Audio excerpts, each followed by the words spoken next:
Ya, shalom, selamat jumpa. Meskipun tidak bertatap muka secara langsung, tapi Ibu yakin dan percaya bahwa kita semua dalam perlindungan Tuhan. Tetap Ibu mengingatkan untuk menjaga kesehatanmu, mengikuti setiap protokol kesehatan yang sudah dibuat oleh pemerintah ya. Ya, hari ini anak-anakku sekalian yang ada di kelas 12 TRPL A dan B, kita akan memulai pembelajaran pendidikan agama Kristen. Namun sebelumnya, tentu sebagai orang percaya kita akan mendahulunya dengan doa. Saya atau Ibu mengajak kita semua berdoa dengan kesungguhan hati, bersyukur karena sampai hari ini kita masih dalam pertolongan dan perlindungan Tuhan. Mari kita berdoa. Bapa di surga, terima kasih untuk penyertaan-Mu. Terima kasih karena kami boleh ada sampai saat ini. Kami akan memulai pembelajaran kami, Tuhan. Mari tolong kami, beri pengertian yang baik kepada kami semua. Ini doa kami Bapa, di dalam nama Yesus kami berdoa. Haleluya. Amin. Ya. Baik, anak-anak sekalian. Bab 1. Hari ini kita akan mulai dengan bab 1 dengan judul atau tema demokrasi dan hak asasi manusia ya. Bab 1 demokrasi dan hak asasi manusia. Bahan Alkitabnya Mazmur 133 ayat 1, Mazmur 133, kemudian 1 Raja-Raja 21 ayat 1 hingga ayatnya yang ke-16. Anak-anakku yang punya Alkitab di rumah atau saat ini ada Alkitab di depannya, silakan membaca bagian firman Tuhan ini ya. Ini bagian firman Tuhan yang akan mendasari dari materi kita bab 1 demokrasi dan hak asasi manusia. Baik, kita lanjut. Mari kita mulai dengan pengertian demokrasi dan HAM. Ini demokrasi dan HAM ini bukan lagi hal yang baru kalian dengar ya. Ya, kita sering mendengarkan kata demokrasi dan HAM ini. Nah, hak asasi manusia atau biasa disingkat HAM merupakan hak yang dimiliki oleh setiap orang ya. Setiap orang sebagai makhluk ciptaan Allah yang paling mendasar. Hak yang paling mendasar itu adalah hak untuk hidup. Jadi HAM itu adalah hak asasi yang dimiliki manusia ciptaan Allah ya. Nah, adapun mengenai demokrasi, banyak pakar ilmu filsafat dan politik yang memberikan definisi kata demokrasi. Mari kita lihat ya. Kalau dilihat dari segi etimologis atau kebahasaan ya, demokrasi ini berasal dari kata Yunani yaitu demos yang artinya rakyat dan kratein atau kratos yang artinya kekuasaan atau kedaulatan. Nah, demokrasi artinya pemerintahan yang bertumpu pada rakyat ya. Artinya pemerintahan dari, oleh, dan untuk rakyat. Nah, demokrasi pada mulanya dipraktikkan di negara Yunani melalui pemerintahan kota. Jadi sampai sini paham ya apa itu demokrasi, apa itu HAM. Oke, kita lanjut. Mari kita lihat lagi. Demokrasi ini merupakan sistem pemerintahan yang paling populer masa kini anak-anak ya. Nah, di mana kekuasaan itu berada di tangan rakyat dan bukan di tangan raja atau kaisar atau presiden ya. Tapi pemerintahan demokrasi itu ada di tangan rakyat, dan sistem pemerintahan ini baru mulai muncul pada abad ke-18 ya. Pada saat itu para filsuf sepakat bahwa rakyat dapat membuat keputusan-keputusan yang bertanggung jawab terkait dengan hal-hal yang berbau politik. Nah, keputusan ini antara lain berbentuk kebebasan ya, kebebasan rakyat untuk memilih siapa wakil-wakil ya, atau dalam hal ini politikus yang dipercaya untuk masuk dalam pemerintahan. Nah, yang dipercaya untuk masuk dalam pemerintahan di balik pemilihan wakil-wakil rakyat ini ada harapan anak-anakku sekalian bahwa nantinya para wakil ini akan menjalankan tugasnya dengan baik. Makanya dikatakan demokrasi itu pemerintahan dari rakyat, oleh rakyat dan untuk rakyat. Jadi pemerintahan ada di tangan rakyat. Karena ini harapannya ini akan menjalankan tugasnya dengan baik.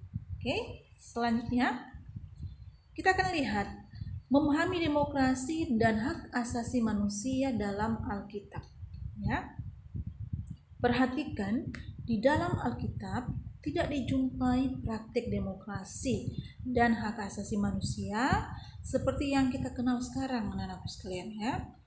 Akan tetapi dari Alkitab kita dapat menemukan benih-benihnya, ya, agar dapat menghargai kehidupan dan nyawa orang lain serta melakukan perintah-perintah agar manusia hidup saling memperlakukan sesamanya dengan baik. Perhatikan, praktek demokrasi di dalam Alkitab tidak dijelaskan, ya, tetapi kita akan lihat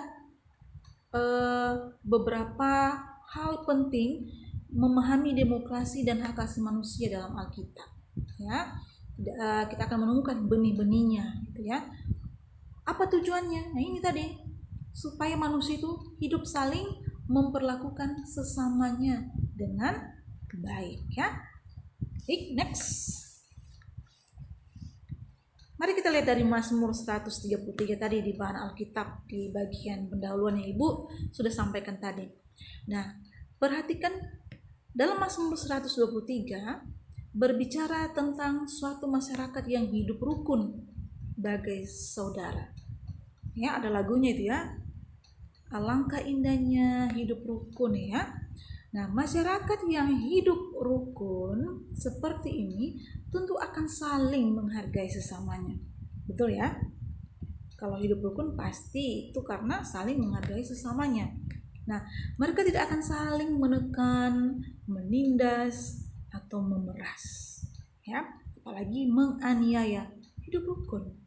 Nah, menurut pemazmur, masyarakat seperti itu akan tampak sangat indah karena masyarakat seperti itu tidak akan banyak mengalami konflik, ya. Konflik atau perbedaan pendapat akan mereka selesaikan dengan baik. Itulah kerukunan hidup, ya. Hal yang lebih penting lagi, kepada masyarakat seperti itulah Tuhan Allah melimpahkan berkat-Nya. Nah, pertanyaannya, mengapa kita harus saling menghargai, anak-anakku sekalian?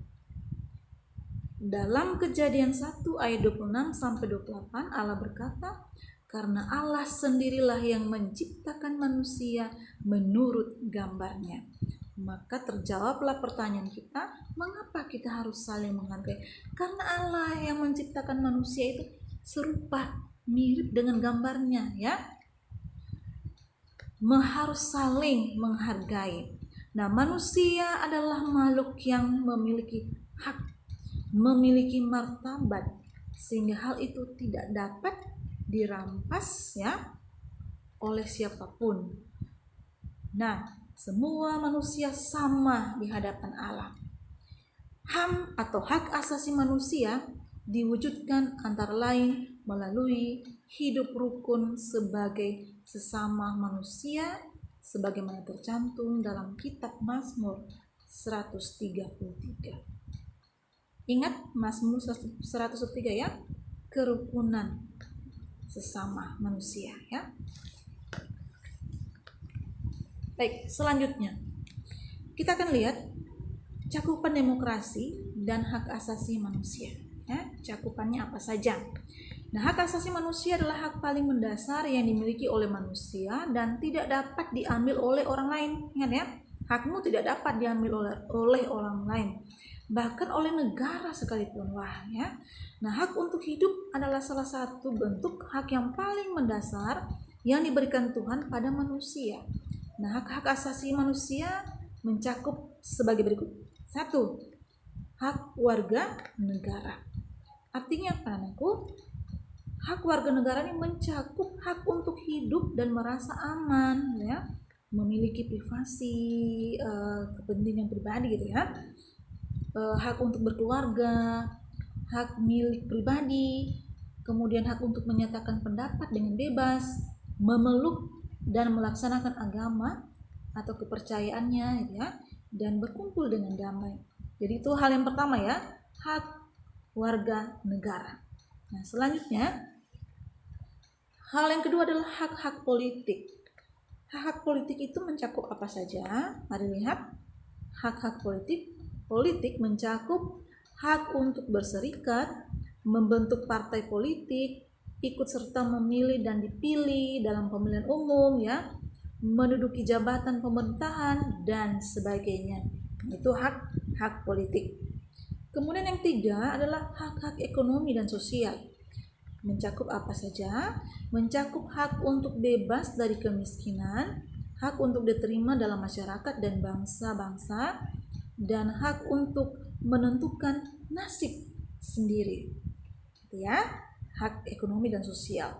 Nah, selanjutnya pembahasan secara mendalam mengenai demokrasi dan HAM tentu kamu telah pelajari dalam pelajaran pendidikan ya, kewarganegaraan. Nah, itu juga perlu dibahas dalam pembahasan pendidikan agama Kristen. Karena itu tadi menyangkut hak paling mendasar yang diberikan oleh Tuhan Allah kepada manusia, ya. Oke. Selanjutnya mari lihat praktik demokrasi dan HAM di Indonesia.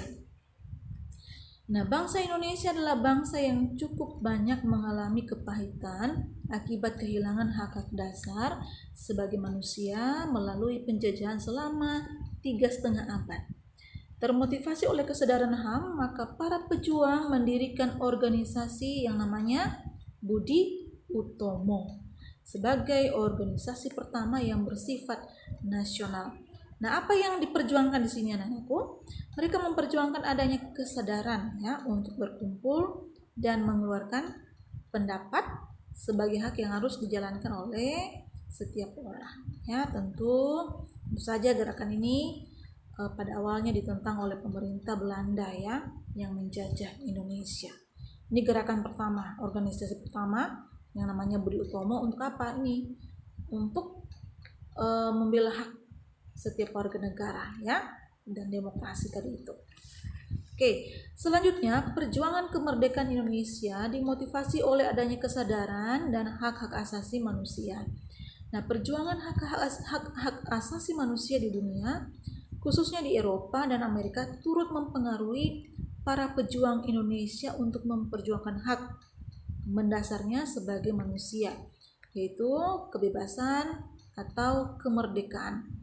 Nah, Panitia Persiapan Kemerdekaan Indonesia yang mempersiapkan Undang-Undang Dasar Negara Republik Indonesia dan Dasar Negara pun menyusun Undang-Undang dan Dasar Negara berdasarkan pemahaman tentang demokrasi dan HAM. Ya, selanjutnya, mari kita lihat perjuangan kemerdekaan adalah perjuangan demokrasi dan HAM. Ya, kemerdekaan itu ya sebuah bentuk dari perjuangan demokrasi dan HAM. Nah, oleh karena itu anak-anakku, sesudah kemerdekaan para pendiri bangsa memasukkan demokrasi dan HAM dalam Pancasila dan Undang-Undang Dasar 45. Nah, simak sila-sila dalam Pancasila yang dimulai dengan apa? Ketuhanan yang Maha Esa sampai pada sila yang kelima, yaitu keadilan sosial bagi seluruh rakyat Indonesia. Nah, anak-anakku sekalian perlu ketahui ya, ini hal yang penting sekali, bahwa semuanya itu menyiratkan keberpihakan pada HAM.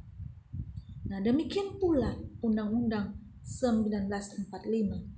Baik pembukaan maupun pasal demi pasal dalam undang-undang memberikan jaminan bagi terpenuhinya hak-hak mendasar bagi rakyat Indonesia, terutama menyangkut demokrasi dan HAM. Ini poin yang sangat penting yang perlu Anda pahami ya. Jadi kemerdekaan itu adalah bentuk perjuangan dari demokrasi dan HAM, kemudian dituangkan dalam Pancasila dan Undang-Undang 1945 ya. Oke. Selanjutnya, walaupun HAM tertuang dalam Pancasila dan Undang-Undang 1945, anak-anakku sekalian, tidak dengan sendirinya rakyat dapat menikmati pemenuhan hak-haknya. Hal itu terjadi karena apa? Situasi bangsa dan negara yang masih ada dalam perjuangan untuk mempertahankan NKRI atau disingkat dengan Negara Kesatuan Republik Indonesia. Nah, maupun karena penyalahgunaan kekuasaan oleh pemerintah yang berlindung di balik kedok demokrasi. Jadi tidak semudah ya apa yang kita bayangkan. Karena negara kita pada waktu masih dalam perjuangan untuk mempertahankan NKRI. Oke. Di bawah pemerintahan Presiden Soeharto, Indonesia memasuki era yang disebut dengan Orde Baru, yaitu orde yang dipandang berbeda dengan orde lama yang dipimpin oleh Presiden Soekarno. Nah, perhatikan, pemerintahan Orde Baru menerapkan sistem pemerintahan demokrasi Pancasila. Hampir seluruh bidang kehidupan berada di bawah kontrol negara. Kontrol terhadap pers pada waktu itu sangat ketat, anak-anakku. Media pemberitaan pun yang dipandang merugikan pemerintah, izinnya dicabut, ya. Kemudian rakyat tidak bebas menyampaikan aspirasinya, ya. Kemudian berbagai penderitaan yang dialami oleh berbagai komponen rakyat selama 30 tahun. Nah, akhirnya melahirkan kesatuan gerakan untuk menghancurkan rezim Orde Baru. Nah, gerakan tersebut dipelopori oleh lembaga swadaya masyarakat dan mahasiswa dari seluruh Indonesia. Nah, mereka menduduki gedung DPR MPR dan menuntut pada waktu itu ya. Nah, saudara-saudara, anak-anakku sekalian, Presiden Soeharto pada waktu mundur. Ya, kemudian pelaksanaan demokrasi dan HAM diterapkan secara total menjawab tuntutan tersebut. Kemudian pada tanggal 28 Mei 1998, Presiden Soeharto mengundurkan diri dari jabatannya. Ya, dengan demikian menandai era baru yang disebut masa transisi menuju reformasi. Nah, beberapa mahasiswa universitas ya Trisakti pada waktu gugur sebagai pahlawan reformasi. Nah, banyak orang yang menyebut masa setelah Orde Baru sebagai era reformasi karena adanya gerakan reformasi yang berhasil meruntuhkan pemerintahan Orde Baru. Dalam kenyataannya, hingga kini bangsa dan negara Indonesia masih terus berjuang untuk mewujudkan HAM, hak asasi manusia. Nah, masih banyak ya hal yang perlu diperbaiki dan diubah supaya rakyat memperoleh hak-haknya ya. Ya, baiklah anak-anakku sekalian. Setelah dari penjelasan materi tadi, maka sampailah kita pada kesimpulan materi pada bab yang pertama ini. Perhatikan, kesimpulannya adalah demikian. Hak-hak asasi manusia atau hak asasi manusia adalah hak yang harus dipenuhi oleh setiap orang ya, sebagaimana makhluk mulia ciptaan Allah. Anak-anakku sekalian, sebagai remaja Kristen, kamu terpanggil untuk memiliki kesadaran demokrasi dan HAM serta mewujudkannya dalam kehidupanmu sehari-hari ya.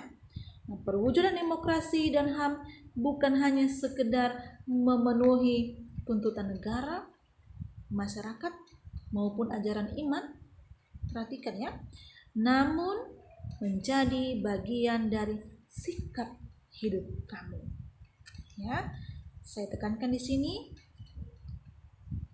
kalian remaja Kristen terpanggil untuk memiliki kesadaran demokrasi dan HAM serta mewujudkannya dalam kehidupanmu sehari-hari. Perwujudannya bukan hanya sekedar memenuhi tuntutan negara, tuntutan masyarakat atau tuntutan iman, namun harus menjadi bagian dari sikap hidup kamu sehari-hari, ya. Oke. Anak-anakku sekalian, semoga penjelasan-penjelasan tadi dari awal, ya, bab 1 ini semoga kalian pahami dengan baik, ya. Memperjuangkan hak kita boleh saja, tapi ingat juga kepentingan orang lain, ya. Nah, sekian untuk pembelajaran pada materi bab 1 ini. Dan besok kita akan kembali ke materi yang kedua, dan nanti Ibu akan kirimkan tugas-tugas dan link pengumpulan tugasnya. Jadi kalian nanti boleh, ya, menyelesaikan tugasmu dan kirim ke link pengumpulan tugas pendidikan agama Kristen. Ya, sampai sini anak-anakku sekalian, semoga bermanfaat materi ini dan tetap semangat, ya. Jaga kesehatan. Tuhan Yesus memberkati kalian semua. Kalau tadi kita sudah awali dengan doa, maka kita pun akan mengakhirinya dengan doa, ya. Mari kita satu dalam doa. Tuhan Yesus yang baik, kami telah selesai belajar. Kiranya Tuhan menolong kami, memberi pengertian yang baik kepada kami, khususnya kepada anak-anakku sekalian. Kiranya pelajaran ini bermanfaat bagi anak-anak didik kami dimanapun mereka berada. Tuhan Yesus, tolong kami dan lindungi kami selalu. Kiranya penyertaan-Mu selalu sempurna dalam kehidupan kami. Tuhan, ini doa kami, di dalam nama Tuhan Yesus kami berdoa.